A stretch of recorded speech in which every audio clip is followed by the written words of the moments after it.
Oh, hello. So in this, the second week of the Who Am I series, I'm looking at things that I've taken from academia that I'm bringing into photography. And stick around because this is going to be practical this week. I'm going to sort of introduce things that I hope that you can use yourselves, even if you're not a photographer. And today I'm going to be talking about listening and understanding. And I'll give you some tricks that you can use to understand other people better, maybe. So listening understanding sounds trite, but of course they're very important, and particularly for a photographer. But of course, understanding is not just hearing what somebody says, the words they use, but it's also about understanding the context of that, like the intentions and a person's motivations behind their intentions. And philosophers are quite good at understanding intentions. For example, if somebody says, "It's raining, you should take an umbrella outside," what they're missing in that statement is the intention, the fact that they don't want to get wet. But of course, if the person does want to get wet, they shouldn't take an umbrella.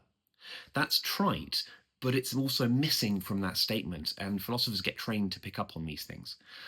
Another example, somebody says, "I like that picture, the colours are vibrant, they create a powerful effect of a sunset, the figures are interesting and they're well drawn, it is a good picture."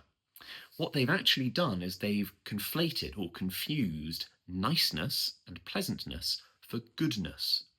And a nice thing is not necessarily the same as a good thing. I really like tiramisu. I really do like tiramisu. I bloody love it.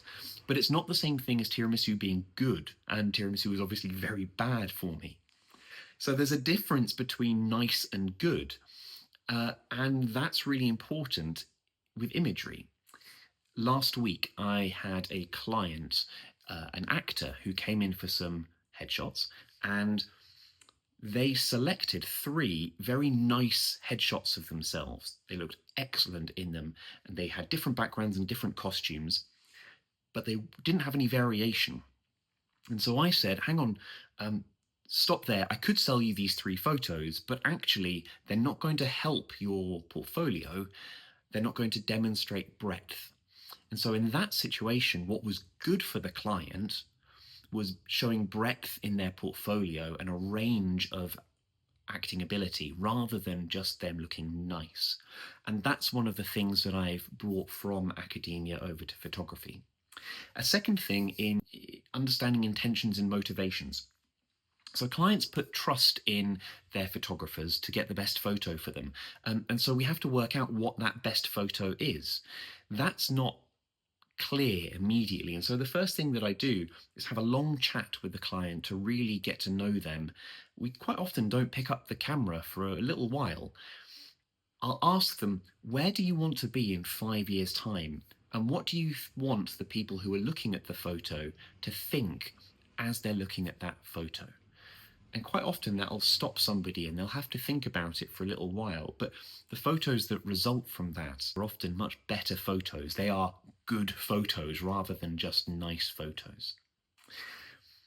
So I hope this helps understand both how I work and how you can understand people better just by looking for their motivations and intentions and perhaps what they haven't said that maybe they meant to say or maybe don't want to say.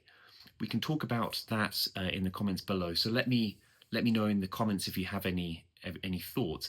Next up in a few days is creativity and how I've brought creativity from academia to photography. I hope you join me for that.